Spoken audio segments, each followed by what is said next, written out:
Well, here we are again, with the fedora-wearing Reshiram handing a script to his Ushanka-wearing yellow pony, and that yellow pony recording his sexy voice so he can string them all together into a video making fun of Pokemon trainer stereotypes. I'm glad you kids like this stuff, because it means I get to make an appearance on the channel outside of a picture on the channel banner.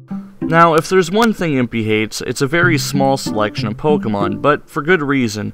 Those are Pokemon that, while have beaten him, have always had the same exact moveset as the last one of that species that beat him before. It's a strange thing, a Pokemon moveset becomes so successful that everyone uses it, but because it's so successful and everyone uses it, it simultaneously becomes hated because it's so over-centralizing that everyone has to use it in order to win. And if you don't use it, you get made fun of for using anything else. So, once again, let's dive into more stereotypes about our Pokemon and what they define us as trainers, because we use them on our team. Now, once again, the ground rules, because you all love my voice and it gives Impy an excuse to write more stuff for me to say. First of all, this is not to be taken seriously. It's all done in good humor. You are listening to what the general image of a trainer is based on a single Pokemon on their team, written by a fedora-wearing Reshiram and read out loud by an Ushanka-wearing a pony of the color yellow. Second, I am only the voice. As I previously mentioned in rule number 1, Impy is the face of tactical knowledge, so blame everything on him if you don't like something. Third, this is all in joking fun. Have a laugh and make fun of yourselves.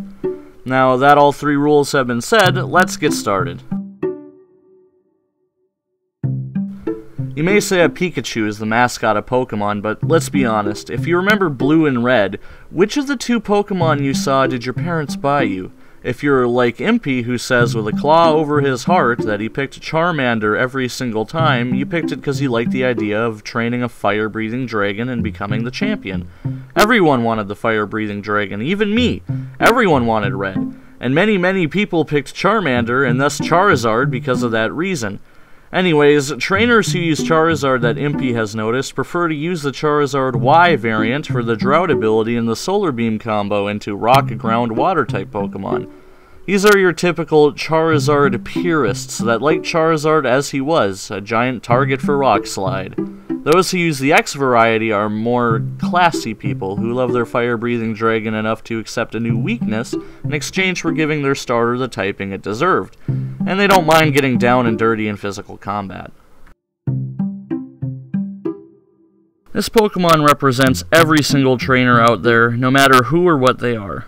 You're useless at first, your team's pathetic, your strategy's pointless, and your experience is nothing. But like everything in the world, trainers who have this Pokemon on their team, with patience, hard work, and self-confidence, can turn themselves into a god amongst trainers who will actively rage DC, then allow them the satisfaction of being swept by a Pokemon renowned for being weak and pathetic since Gen 1. You may question why anyone would bring this onto their team. However, the older generation of trainers will get the joke before you even see the first turn.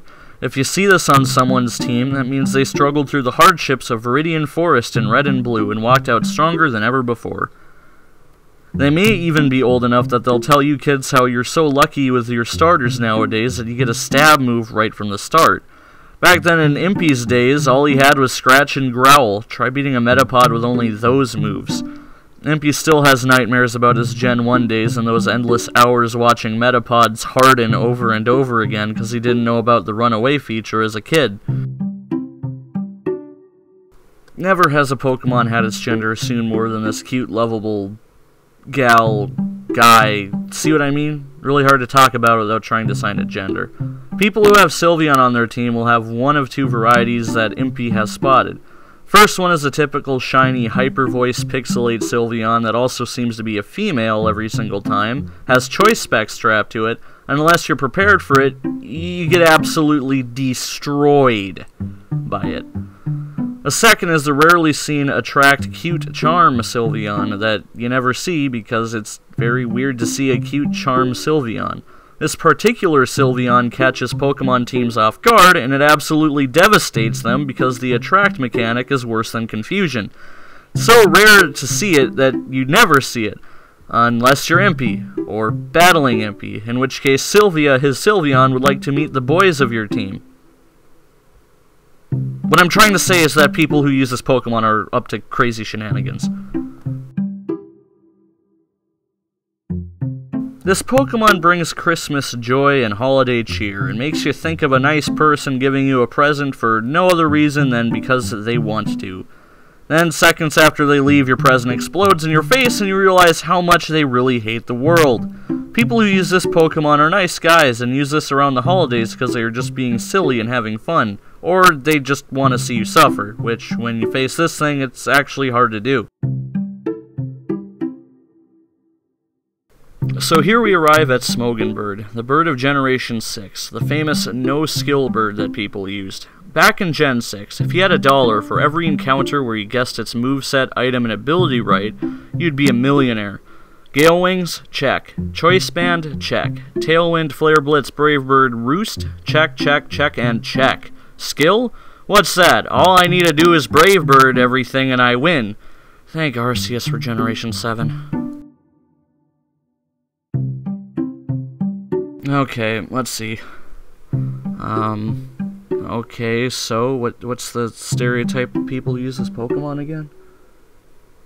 Okay, let me get this straight. The stereotype of trainers that use this Pokemon is that they don't have a stereotype.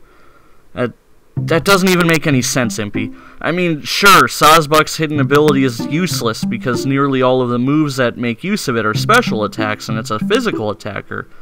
And sure, the 2 normal abilities require help from teammates to make use of it, and you rarely see it unless it's run with a themed team. But other than that, it's... well, maybe they'll get better in Ultra Sun and Moon. Let that happen, Game Freak. At least give it Iron Head? Wait, they came out. The only new move it got that worked with Serene Grace was Bounce. Well, at least it's something? So there you go, Tacticians, yet more trainer stereotypes based on Pokemon we use. Don't forget, if you like what I do here and what Impy does, feel free to subscribe and comment down below. Like us if you really like us, and otherwise enjoy the jokes we make here in the series, and as always, if you have a stereotype you want to see or suggest, or even a Pokemon in specific, comment what you want. Thanks for watching. Also, if there are any chicks out there, I have a hot tub and a large screen TV. Just saying.